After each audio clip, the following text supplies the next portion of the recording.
Rick here from Marinville Models, Yuneec dealer from the UK and RC specialist for over 40 years. In this video I'm going to be covering the new version 3 firmware update for the Yuneec Typhoon H. This will bring new camera features to the drone itself, but it will also allow future updates to be done over the air, which basically means you'll be able to have your controller tablet connect to the internet and download all the firmwares that way and update both craft and controller, which will save in a bit of hassle. So this will be the last one where you're actually going to be downloading the firmware onto an SD card and loading it into the controller. Okay, so first thing we need to do is we need to get the actual firmware for the SD card itself. So if you go to either Yuneec UK or Yuneec.com, I'm on the .co.uk site as we are in the UK. So under support, downloads, and just down here we have firmware, and there we go, link 1. Let's check that is for the ST16. No, that's for the H. Now we're actually going to skip past that one because we're going to do the ST16 first. So there we go, link 1. So we just download that.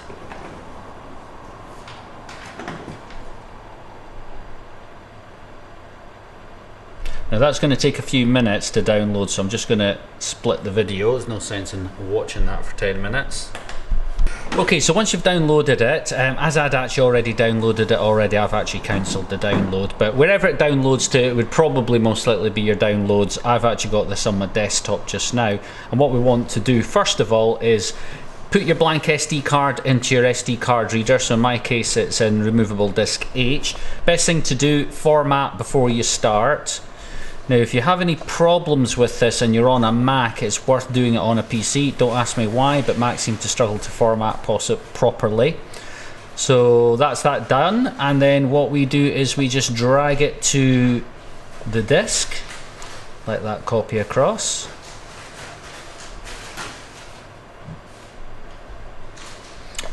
Okay, that's us done. Now what we're going to do is now remove the card and we'll go over to the ST16. Okay, now that we've got the firmware on the SD card, what we want to do is put it in the bottom of the ST16 controller.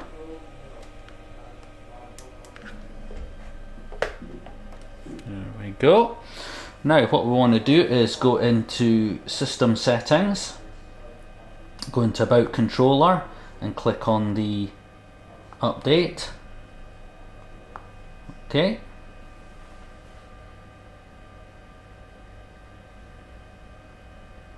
Now this will take probably about 10 minutes to do.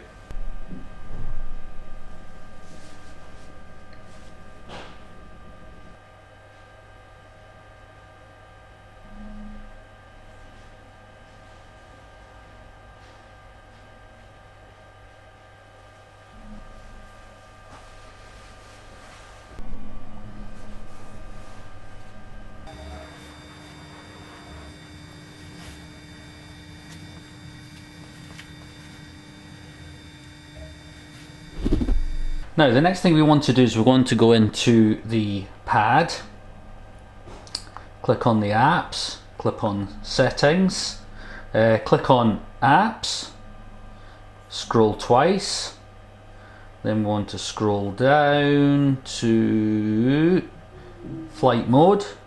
I want to clear out the flight mode data. Okay, and then we want to go back in.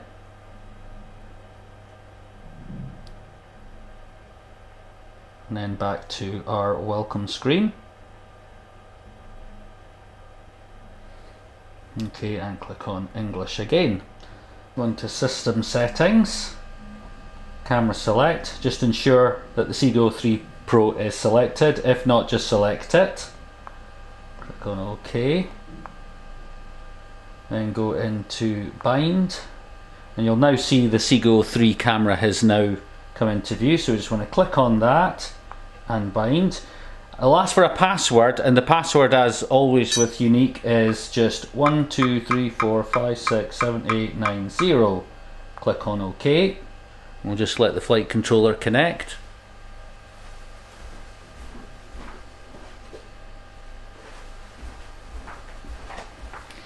There we go, connection established.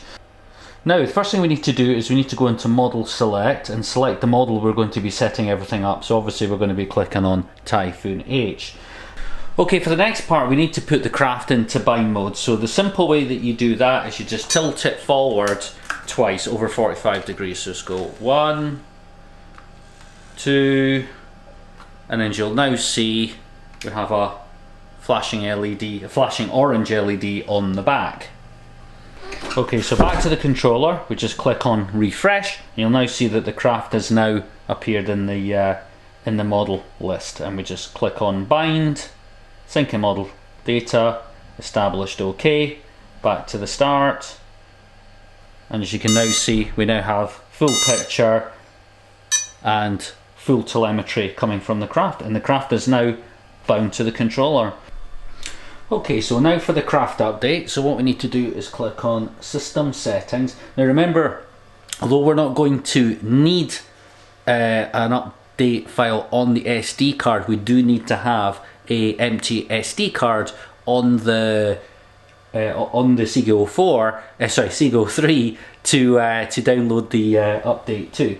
So just click on OK there, then click on About Controller and Update, and it's just basically saying there make sure that you've got a reasonable battery life in the craft for it, otherwise the update would fail halfway through because the battery going flat. So it's going to be checking for the update now. It says there's no update on the SD card, which is what we want, because what it's now going to do is it's now going to look at the internet for it. So if we just click onto our, so here we just need to enter the your password for your network that you're going to be using, your internet network.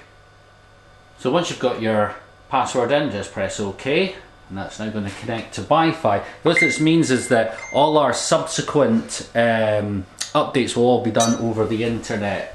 This is just showing you some of the new features you're going to get. You're going to get dual band redundancy control. What that means is the craft, which uses 2.4 gig for control and 5.8 gig for video, it means if the 2.4 drops out, it can use the 5.8 as a backup. Obviously new camera features, panorama, burst, time lapse, and this is the new firmware over the air upgrade, which is what we want. So just click on download, and that is now going to download the new firmware, and this is how we're going to be doing it from now on. So this is quite a good but important firmware update.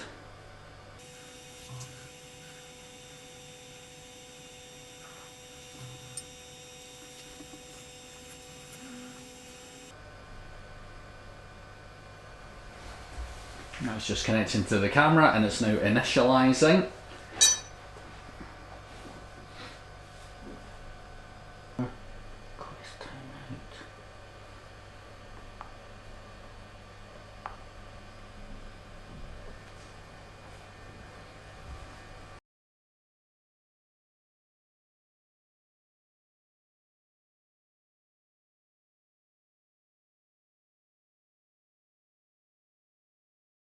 For update succeeded, restart aircraft. So on it, power off your aircraft, and then back on again. We'll go back to the main screen. We will know when it reconnects. Now to check we're on the latest firmware, you can also go into the settings now, and you will now notice you have a few extra things. So if we go down, we will have histogram you can turn on. That's histogram there, which you can move about. And we also now have photo mode, so you have single shot, burst, time lapse and panorama.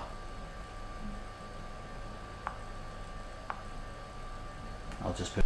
One other thing we do recommend that you do when you have done a firmware update is you will need to go in and do some calibration. So the two that you need to do is you'll need to do a compass calibration and an accelerometer calibration. Now the compass calibration, that must be done outdoors. You can't do it indoors. The accelerometer, that can be done indoors. The important part is just to have the craft on a good flat level surface and don't touch it while it's calibrating, because what it's doing is it's setting the sensors so they know what is on the level. So it's a very important ones to do there. Without that you may experience some drifting issues, or in the case of the compass calibration, if you don't do that you could get what called toilet bowling, which is where the craft starts going round in a circle all by its own. Well, I hope you found that video helpful on how to update to the version 3 software. Remember, for future updates you will now be able to do them over Wi-Fi, which will be handy rather than using the SD card. I'm Rick from Marinville Models, Yuneec dealer from the UK, RC specialist for over 40 years. I hope you enjoyed the video. You can subscribe and see many more of my videos, give it a like, share it on Facebook, etc. I'm an independent dealer and we do need your support to keep these videos coming. So if you are in the market for Yuneec or other drone products, then check down in the comments and you'll see a link to my website and give us a go. Thank you very much. Bye.